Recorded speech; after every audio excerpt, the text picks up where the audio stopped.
Bathtub में होती है तभी उसे ऐसा एहसास होता है कि उसके आसपास कोई ना कोई है। वो बाथटब से खड़ी होती है और पीछे से कोई उसके कंधे पर हाथ रखता है, लेकिन जब वो पीछे मुड़कर देखती है तो वहां पर कोई भी नहीं होता। वो इन सब चीजों से डर जाती है और इवान को बताती है कि मुझे लगता है कि मेरे आसपास कोई है। इवान कहता है कि ऐसा कुछ नहीं है, ये सिर्फ तुम्हारा एक भ्रम है, तुम्हें सो जाना चाहिए। इसके बाद वो सो जाती है, लेकिन रात को जब उसकी आंख खुलती है तो वो देखती है कि इवान उसके पास नहीं होता। वो इवान को देखने के लिए कमरे से बाहर निकलती है। वो देखती है कि इवान अपनी बहन लीजा से बात कर रहा है। लीजा इवान को कहती है कि अगर हमने ऐसा नहीं किया तो वो शैतानी ताकत हमारे पूरे परिवार को मार देगी। नेस्टिया ये सारी बातें सुन लेती है और वापस अपने बेड पर आ जाती है। कुछ देर बाद इवान उसके पास आता है और उसे कहता है कि कल सुबह हम यहाँ से निकल जाएंगे। पर जब सुबह नेस्टिया उठती है तो देखती है कि इवान उसके पास नहीं सोया। वो उसे पूरे घर में ढूंढती है लेकिन उसे कहीं नहीं मिलता।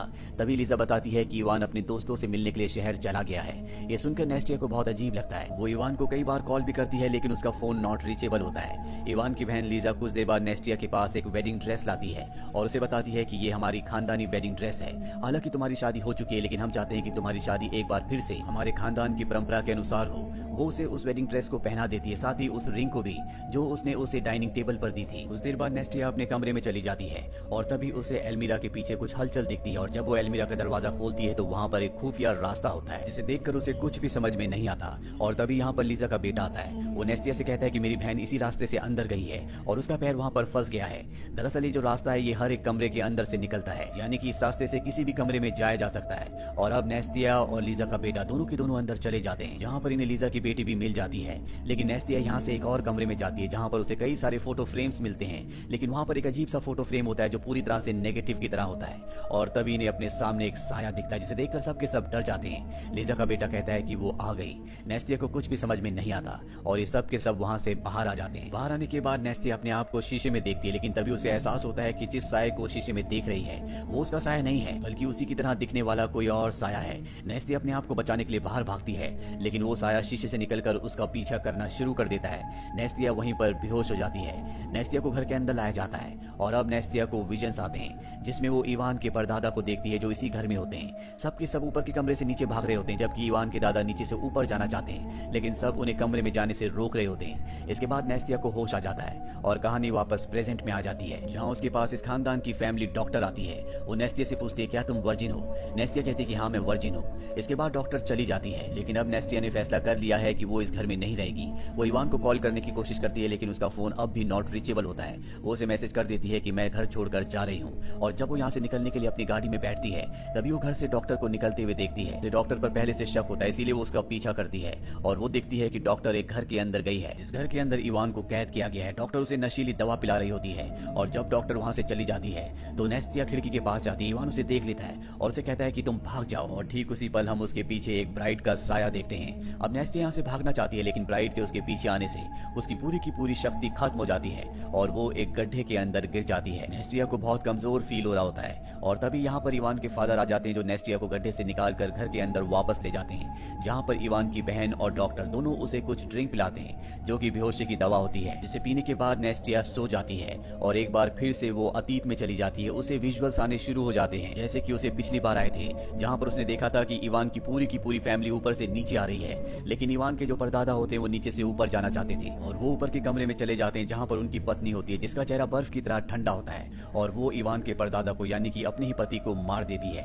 ये बात होती है सन 1832 की, जब इवान के परदादा ने एक कैमरे का इजाद किया था। दरअसल वो एक केमिस्ट्री डॉक्टर थे और ये कैमरा बहुत खास था जो न सिर्फ इंसान की फोटो खींचता था बल्कि उस फोटो के अंदर उसकी आत्मा को भी कैद कर देता था। इवान के दादा के इस आविष्कार को सबने पूरी तरह से नकार दिया था, पर जब उनकी पत्नी की मृत्यु हुई तो उन्होंने अपनी पत्नी की फोटो को खींचा जिसके अंदर उनकी पत्नी की आत्मा भी कैद हो गई। इसके बाद एक गाँव से एक वर्जिन लड़की को लाते हैं और वो सबसे पहले उस लड़की को अपनी पत्नी की अंगूठी पहनाते हैं और इसके बाद उसे एक ताबूत के अंदर बंद कर दिया जाता है जो जोर जोर से हिलने लगता है, लेकिन कुछ ही देर बाद वो ताबूत हिलना बंद हो जाता है और जब ताबूत को खोला जाता है तो उनकी पत्नी यानी कि इवान की परदादी उसमें जिंदा हो जाती है। पर यह एक्सपेरिमेंट पूरी तरह से कामयाब नहीं हुआ था। हालांकि वो जिंदा तो हो चुकी है लेकिन अब वो पूरी तरह से बदल चुकी है, वो इंसान नहीं रही। इसके बाद उसे ऊपर कमरे में लाया जाता है और जब उसे होश आता है तो सब उसे देखकर डर कर नीचे भाग रहे होते हैं, पर इवान के दादा ऊपर चले जाते हैं जिसके बाद उनकी मृत्यु हो जाती है। नेस्टिया होश में आ जाती है, उसे पूरी हकीकत पता चल चुकी है, इसीलिए वो घर से भागने की कोशिश करती है लेकिन उसे पकड़ लिया जाता है और नीचे बेसमेंट में बांध कर रख दिया जाता है। यहाँ पर इवान की दादी की बॉडी भी होती है जो कई सालों से यहाँ पर है और अब उसके अंदर एक बार फिर से शैतानी आत्मा अपना कब्जा कर लेती है और वो बॉडी धीरे धीरे नेस्टिया की तरफ बढ़ना शुरू कर देती है। हालांकि नेस्टिया यहाँ से भागना चाहती है लेकिन उसे बांधा गया है और इससे पहले कि वो बॉडी नेस्टिया तक पहुंचती यहाँ पर इवान आ जाता है। वो नेस्टिया को उठाकर अपने साथ गाड़ी से यहाँ से ले जाता है। वो नेस्टिया से कहता है कि मुझे माफ कर दो, मुझे नहीं पता था कि मेरा परिवार तुम्हारे साथ ऐसा सलूक करेगा। दरअसल ये एक डीमन है जो सदियों से हमारे परिवार के ऊपर हावी है, और अगर मेरे परिवार ने उसकी आत्मा को तुम्हारी बॉडी के अंदर ट्रांसफर नहीं किया तो वो डीमन मेरे पूरे परिवार को नुकसान पहुंचाएगा। लेकिन मैं तुमसे प्यार करता हूँ, मैं ऐसा नहीं चाहता। काश कि मेरे पास वो फोटो का नेगेटिव होता जिसके अंदर मेरे परदादा ने मेरी दादी की आत्मा को कैद किया था। मैं उसे नष्ट करके इस डीमन को हमेशा के लिए खत्म कर देता। लेकिन हमें नहीं पता कि वो नेगेटिव फोटो कहाँ पर है। नेस्टिया कहती कि मैंने उसे देखा है, वो घर के खुफिया रास्तों के अंदर एक कमरा है वहाँ पर है। और तभी इनकी गाड़ी से एक दूसरी गाड़ी टकरा जाती है जो कि इवान के परिवार की होती है। वो यहाँ पर नेस्टिया को पकड़कर अपने साथ ले जाते हैं और इवान को वहीं पर छोड़ देते हैं। नेस्टिया को एक बार फिर से घर लाया जाता है, जहाँ अब रिचुअल शुरू किया जाता है। उसे सबसे पहले ब्राइड की ड्रेस और अंगूठी पहनाई जाती है और इसके बाद उसे ताबूत के अंदर बंद करके गड्ढे में डाल दिया जाता है। वो ताबूत जोर जोर से हिलना शुरू हो जाता है। हमें ताबूत के अंदर दिखाया जाता है कि नेस्टिया के ऊपर एक साया लगातार बढ़ता चला जा रहा है और कुछ ही देर बाद ताबूत हिलना बंद हो जाता है। और जब ताबूत को खोला जाता है तो उसके अंदर से नेस्टिया उठती है जो सबकी तरफ देखती है। लेकिन ये नेस्टिया नहीं है, बल्कि इसके अंदर डीमन का यानी कि द ब्राइड का साया है जिसने इसे पूरी तरह से अपने कब्जे में कर रखा है। और ये सबको कहती है कि ये लड़की वर्जिन नहीं थी। ये सुनते ही सबके सब डर जाते हैं, यहाँ से भागना शुरू कर देते हैं। और द ब्राइड की जो आत्मा होती है जिसने नेस्टिया की बॉडी को अपने कब्जे में कर रखा होता है, वो उसकी बॉडी को छोड़कर निकल जाती है। नेस्टिया यहाँ पर बेहोश हो जाती है और द ब्राइड जो कि पूरी तरह से अब गुस्से में है, वो सबसे पहले डॉक्टर के पास जाती है और उसे मार देती है।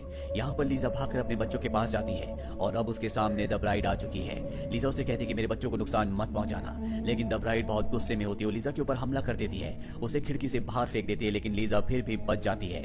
वहीं हमें इवान को दिखाया जाता है जो नेस्टिया के पास आता है, उसे होश में लाता है और अब अंदर से आवाजें आने लगती है, इसीलिए दोनों के दोनों भी अंदर आ जाते हैं। ये सब के सब उन खुफिया रास्तों से उस कमरे की तरफ जाने लगते हैं जहां पर उस फोटो का नेगेटिव है जिसके अंदर कभी इवान के परदादा ने अपनी पत्नी की आत्मा को कैद किया था, जिसे नष्ट करने के बाद ब्राइड का खात्मा हो सकता है। लेकिन तभी एक बार फिर से इनके सामने ब्राइड आ जाती है। लीजा नेस्टिया के हाथ से उस अंगूठी को निकालकर खुद पहन लेती है।